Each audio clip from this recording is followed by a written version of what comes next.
Tell him he'll have to find another passenger because you can't go. Papa, it's a brand new second-hand motorcycle, and Richard wants to try it out. Naturally, he wants me with him. What's so natural about that? The subject is closed. Oh, Mama, it'll break his heart. Patty, I think that you are now reaching the age where you should be thinking about more ladylike pursuits than riding on the back of a motorcycle. Okay. Now, since I'm an old lady, I think I'll take up crocheting. I'm sure you can find a happy medium, dear. Your cousin Kathy would never think of riding around with Richard on his motorcycle. She better not. Well, it just wouldn't do you any harm to emulate Kathy a little more. I guess you're right, Papa. I am a little far out sometimes. Good old Kathy, always got her 2 feet on the ground. Okay, from now on, I'm going to do everything that she does. Well, there's no need to go overboard. It's just you could pick up a few pointers from her. Okay.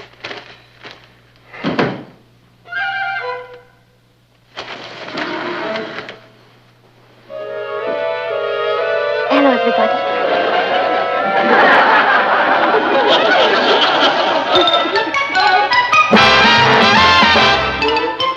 Meet Kathy, who's lived most everywhere, from Zanzibar to Berkeley Square. But Kathy's only seen the sights a girl can see from Brooklyn Heights. What a crazy pair! But they're cousins, identical cousins all the way. One pair of matching bookends, different as night and day. Where Kathy adores a minuet, the ballet russe, and crepe Suzette. Our Patty loves to rock and roll, a hot dog makes her lose control. What a wild duet, still they're cousins, identical cousins, and you find they laugh alike, they walk alike, at times they even talk alike. You can lose your mind when cousins are two of a kind.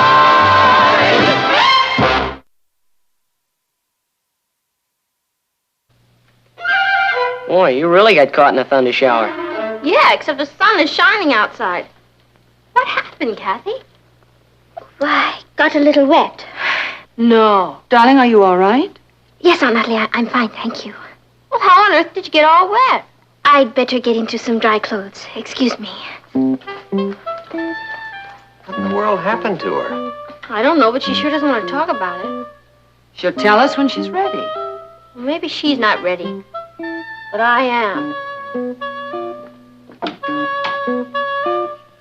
Hi, Cuz. No. No what? No, I don't want to discuss it. Kathy, you can't walk into the house soaking wet and say you don't want to discuss it. Did you have a water fight with somebody? No. You walked in front of an open fire hydrant? Of course not. You invented a rainmaking machine? Patty, let's just forget about it. Okay. We'll forget about it. What is it I'm forgetting about? My allowance check came. I'll treat you to a movie tonight.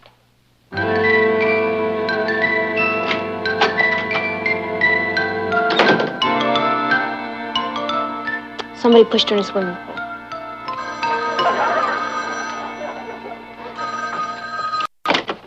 Hello? Kathy Lane? Just a minute, I'll get her. Who's calling, please? A reporter from the New York Metropolitan? The New York Metropolitan is calling Kathy Lane? What is it in reference to, please? In reference to her heroism today. When she jumped in the lake at the park and saved a boy who was drowning? Kathy? Oh, sure, you can send a reporter. Hey, and you better send a photographer, too. I mean, that's the least you can do for a heroine. Bye.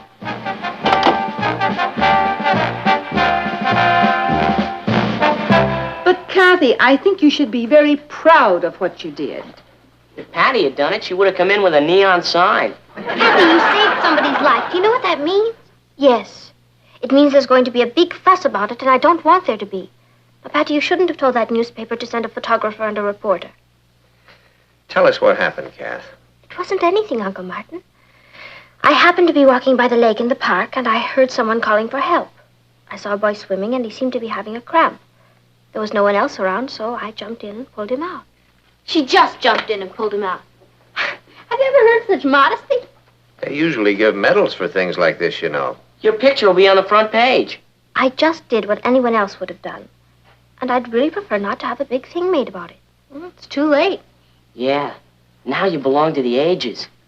He's right, Kathy. Heroism has to be rewarded. And I'm going to help you.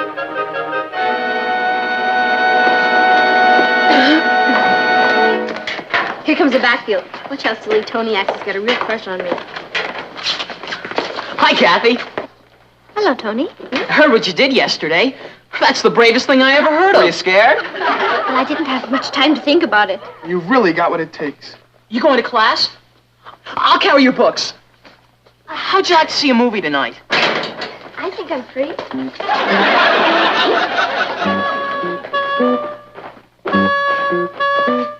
Hi, Patty. What are you staring at? My cousin, the heroine. Come on.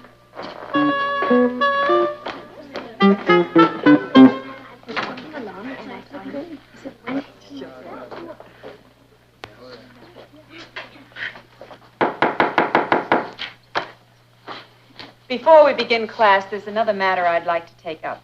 I'm sure that by now you've all heard about the wonderful act of courage that was displayed yesterday by one of our classmates. Kathy, would you stand up, please?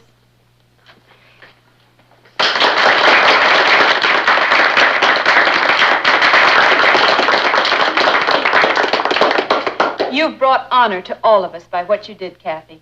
Risking your own life to save the life of a stranger is the highest act of valor. Would you care to say a few words to the class about it? Thank you, Miss Castle. There really isn't much to say. I'm sure that everyone here would have done the same thing in the same situation. Thank you. Boy, what conceit. No, I'm sorry. I don't know when she'll be back. Okay, I'll give her a message. Thank you. That was the Bugle calling. They want to do a feature story on Kathy. Do you know that that's the 10th call she's had in the last hour? And look at this. Teenager saves lad. Right on the front page. With the situation the world is in, you think they'd have more important things to write about than that. I don't understand you, Patty. You were the one that told the reporter and the newspaper man to come over. You said it was the bravest thing you'd ever heard of. Now, suddenly you act like she did something terrible. Richard, if there's anything I can't stand, it's a show-off. Patty, you're not jealous of Kathy, are you? Who? Me? Of course not. It just isn't fair, Richard, that's all. What isn't fair? The only reason Kathy is a heroine is because she was in the right place at the right time. Now, I could have been there instead. If you'd have been there, he'd have drowned. You can't swim. Everybody's making such a big fuss over her. You think nobody'd ever saved anybody's life before. She did a very brave thing. I'm not trying to take that away from her, Richard. It's just that Kathy is not a natural-born heroine. And you are. Well, at least I'd know how to handle the situation. I think Kathy is handling it fine. Oh, the whole thing's gone to her head. Richard, I tried to give her the benefit of my advice, and she wouldn't even listen to me. That's probably Life magazine wanting to put her on the cover. Hello? No, Kathy isn't home. Who's calling, please? Roger who? Oh, that Roger. It's the boy she saved. A voice from the dead. No, there really isn't any point in coming over, Roger, because Kathy's not home.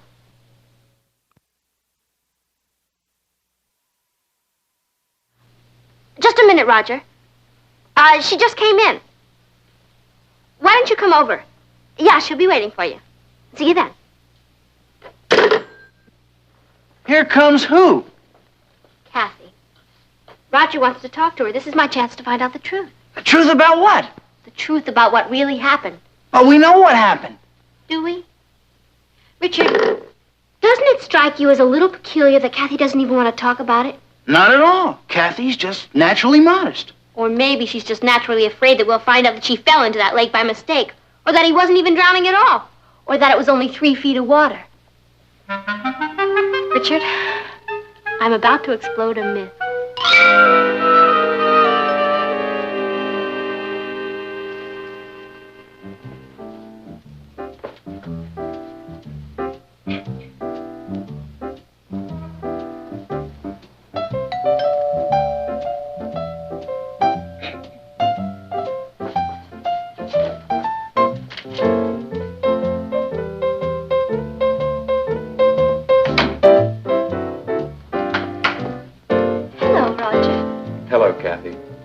brought these for you. Oh, thank you. Come in, won't you? Thank you.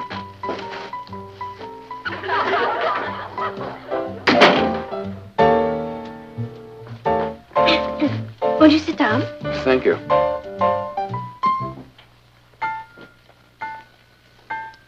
Well, we had quite a day yesterday, didn't we? Yes. I saw the story in the newspaper this morning. Did you? Well, it really wasn't very accurate, was it? Well, it didn't tell the whole truth. No, it didn't, did it? But we know the whole truth, don't we? Yep. It didn't mention that some parts of the lake were only a few feet deep. Why should they? Why should it? I'll bet you're a wonderful swimmer. Well, I was on the varsity swimming team. I knew it. But that doesn't help much when you've got a cramp. Does it? No, it doesn't, does it? Roger, when I fell into that lake... Fell in? That was one of the most beautiful dives I've ever seen. Oh. Well, it looks like I really saved your life, doesn't it?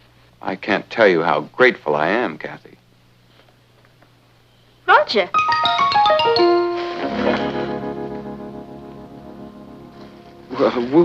Which is which? I'm Kathy. And I'm Patty, her cousin. Nice to meet you, Roger. We were just having a little chat. Oh? About what? About you a lot. Patty almost convinced me you didn't save my life. Did she? Well, I guess you two have a lot to talk about. It was very nice to meet you, Roger. Goodbye. It's amazing. She's exactly like you. Yes. Hello, Maman, Papa. That's French. Our son, the linguist. Hey, that's a clean plate. Yeah, thanks. Are we all going down to City Hall to watch Kathy get a medal? Well, of course we are. How often do we have a hero in the family? Every day. I should get a medal for living with Patty. Lois, have Patty and Kathy been quarreling the past few days? Mm-mm. Oh, well, that's good. They don't talk to one another, but they haven't been quarreling. I'm going down to the post office to mail this letter. Can I get you anything? No, thank you, Kathy. We were just talking about your medal. Oh, I don't suppose there's any way I could refuse that without seeming ungrateful. Why would you want to refuse it? I just would. Because of Patty. She seems so upset about it, I'd really rather let the whole thing drop. We're not going to do anything of the kind. I think I'll have a little talk with Patty. I wish you wouldn't, Uncle Martin. She hates me enough already. Patty doesn't hate you. She's certainly been acting like it. Patty wants all the attention, and you're getting it. But I don't want it. Kathy, you are going to go down and pick up that medal. And if I know Patty, she's going to be pretty proud of you. Look at that piece of junk. It's tin. But when I get a medal, it's going to be solid gold.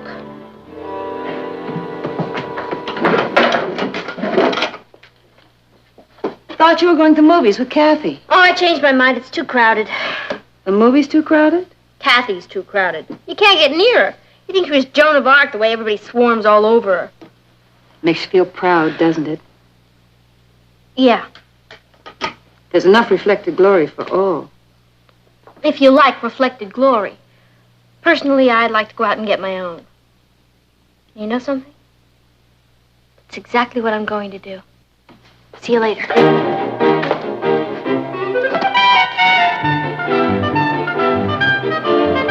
Switch it to a 3-column layout and get it in here as fast as you can. I'll have Al standing by. Right. Yes? Oh, good, Joe. We'll take that up at the editorial meeting this afternoon. Fine. Goodbye. Hello, Uncle Martin. Hello, Kath. I hope I'm not interrupting anything. No, this is a wonderful surprise. Yeah, we should come down here more often. Well, I really don't find much free time during the day. But you managed to find it today. Well, what can I do for you? I've come to ask a favor, Uncle Martin. You name it, you've got it. Aunt Natalie told me you were going to write a Sunday feature story about me. That's right. That's the favor. I don't understand. I don't want you to write it. Now, if Patty sent you down here... No, I haven't discussed it with Patty. As a matter of fact, she's not even talking to me. That's why I don't want you to write the article. Well, I'm sorry, Kath. There's nothing I can do about it. In the first place, it wasn't my idea. It was suggested to me by my boss. I thought it was a very good suggestion. I still do. And it's going to appear in the Chronicle on Sunday. Patty doesn't have to read it. I'm sorry I troubled you, Uncle Martin. At least I have learned a lesson. What lesson is that? Well, the next time I see someone drowning, I'll let him. See you, Tom. See you, Tom. I've never tried analysis before. I don't know if it'll work or not. I guess the idea is to be able to talk out your problem. I think I've just about figured out what's bothering me. You see, usually I'm not jealous of Kathy. Like the time that she got all the highest marks in the whole school. I was so proud I was ready to bust. Or the time that she won the music scholarship. I was so happy to think I'd won it. So basically, I really don't think I'm jealous of Kathy. Basically. I mean, when she sticks to her own territory. But you see, Doc, when she became a hero, well, that's more in my line. I mean, I'm much more the type. I guess I felt what you psychiatrists would call threatened. Does that make sense to you? Makes sense to me. You know something? I feel a lot better after getting this all off my chest. What do you think? Well, how should I know? I'm just trying to do this crossword puzzle.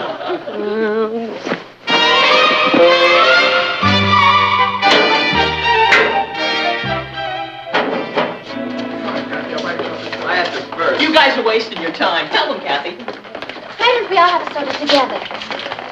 Patty, won't you join us? Gee, I'd love to, Kath, but I'm afraid I have another engagement. You run along. All right, for sure.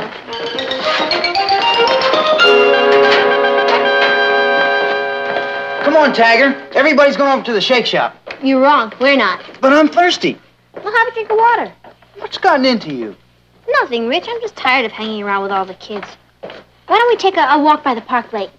Again? We've walked by there every day, and it's not even on the way home.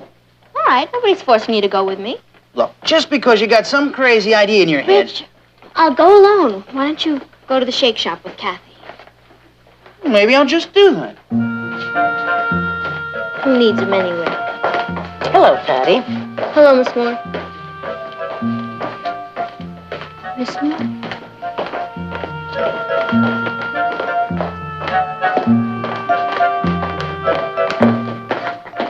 Miss Moore? Yes, Patty. Could I ask you a question? Of course.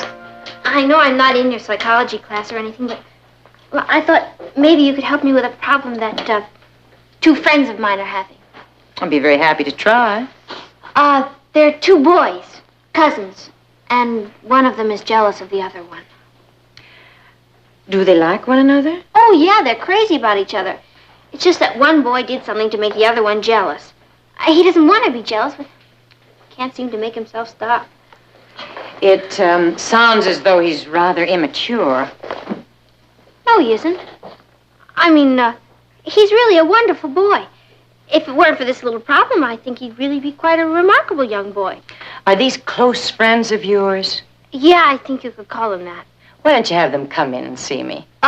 They can't do that. They live out of town. In Africa. They just moved there recently. I see. I was going to write them a letter and include your information. Well, if this boy is as wonderful as you say he is, I'm sure he has nothing to be jealous of. All he needs to do is develop his self-confidence.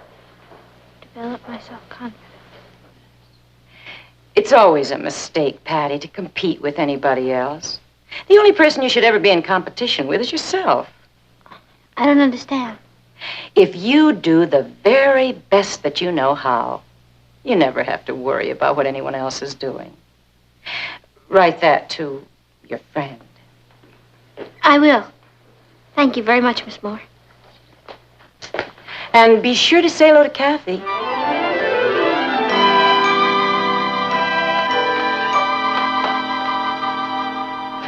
Kath, I brought something home for you. This is an advance proof of Sunday's Chronicle. Oh.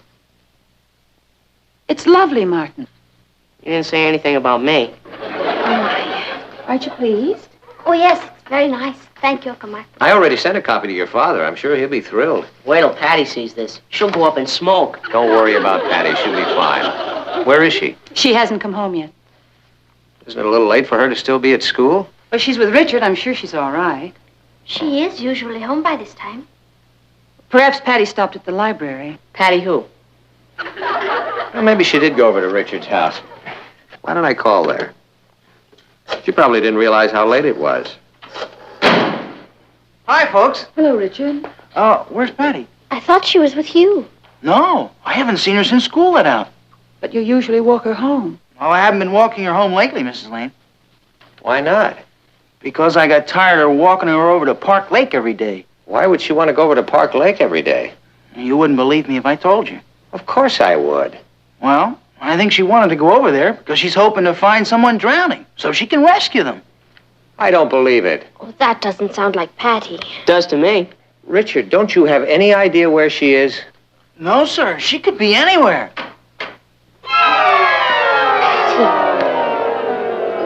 What happened? You're soaking wet. Darling, did you have an accident? I want to go home. You did it! She saved a kid! She's a hero! Congratulations, Patty. That's wonderful. Now we can go into the hero business. I ought to call the newspapers right away. Imagine having two heroes in the family. What are you talking about? I pulled her out of the lake.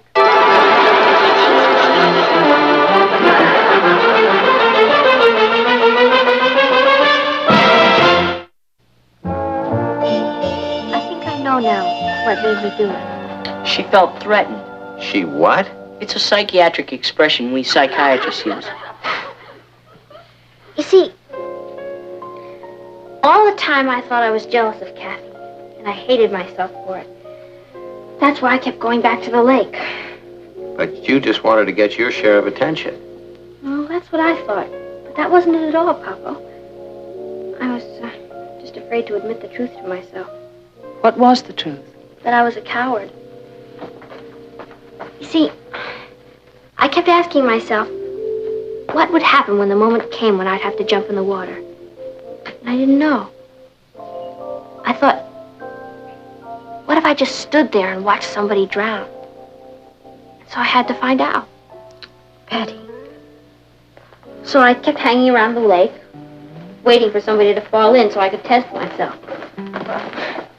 Soon I started hoping somebody would fall in.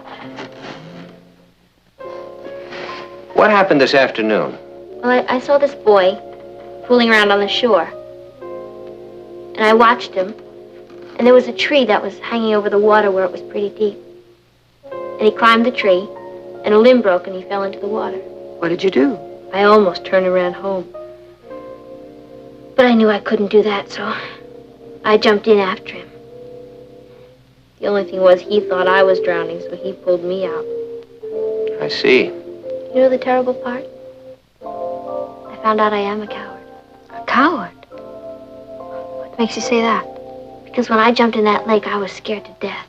Patty, I let you in on a little secret. So was I. You were? Terrified. Honey, a hero is a coward who does something brave. There's no special merit in getting involved in a situation you're not afraid of. And it doesn't matter who pulled whom out. The only thing that matters is that you were willing to risk your life to save the life of that boy. Well, I guess we go back to City Hall again. Isn't it lovely having two heroes in the family? 3, remember? I have to live with her.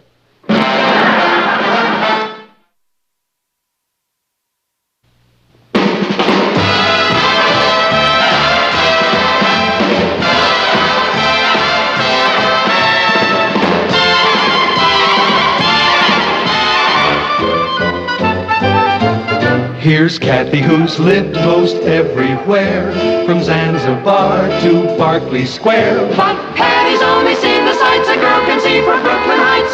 What a crazy pair! But they're cousins, identical cousins, and you'll find they laugh alike, They walk alike, at times they even talk alike.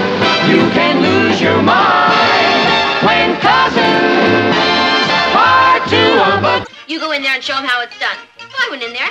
What was I? I was sensational. I really haven't tied up a knot. Well, I'm sure you out-talked everyone, Patty. Why shouldn't she? She's got the biggest mouth. Sometime I'd like to debate whether or not he's human. Patty, did they tell you whether you're going to be on the debating team? No. But why would they pass up their golden opportunity? Hello, everybody. Hello, darling. Hi, Papa.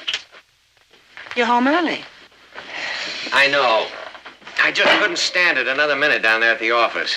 Hard day? Well, it wasn't that it was so hard. It was just so noisy. That office is a madhouse. Phones ringing all the time, people talking a blue streak. That's the newspaper game for you.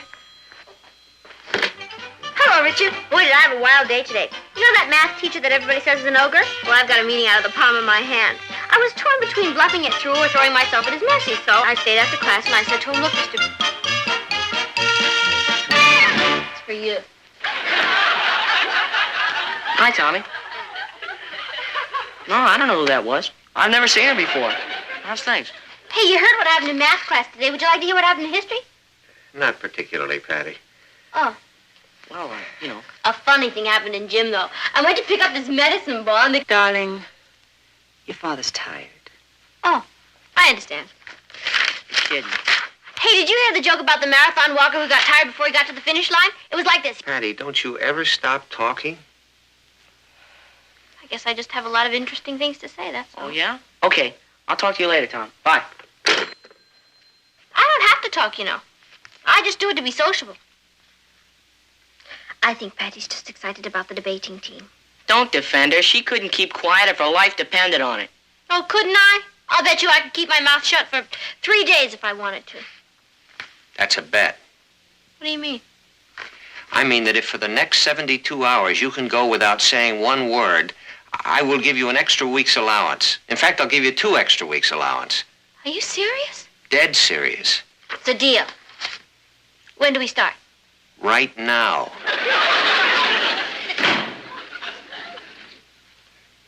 Hi, folks. Patty, have I got great news for you. They just made you captain of the debating team.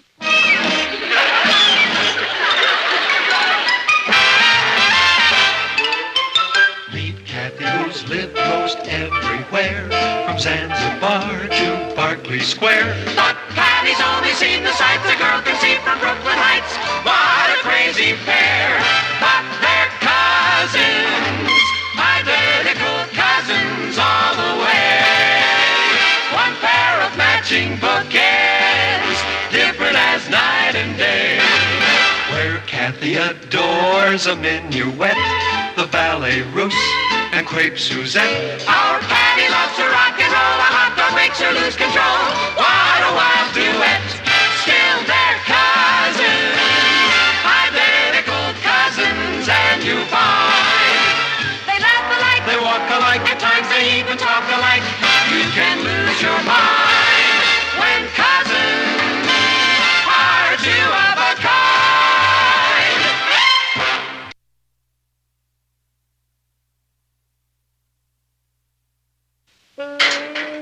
Morning, Patty. Hey, do you remember I told you I'd let you know when the Glee Club practice began? It's tonight. Why don't I pick you up at 8 o'clock? 8:30? Has something the matter with your throat? Something wrong with your head? Well, I hope you feel better. See you later. I wish he'd stop hanging around you. Doesn't he know you're my girl? Well, if he doesn't, why don't you tell him? Yeah, I know. But you could talk yesterday and the day before that and the day before that. You know what I think? I think you're fickle. As a matter of fact, I think you're the most fickle girl I've ever gone with. And I have gone with hundreds. This little bet of yours is a good idea. Gives me a chance to get some things off my chest. You're a very spoiled girl, Patty. And ungrateful. I mean, if you have me, why would you want to look at anybody else? Yes, sir, this is a whole new side of you. I mean, we can really communicate. Well, I have to be running along. I really enjoyed our little chat. I asked you to come to the shake shop with Gloria and me, but I guess it wouldn't be any fun for you in your condition. Bye.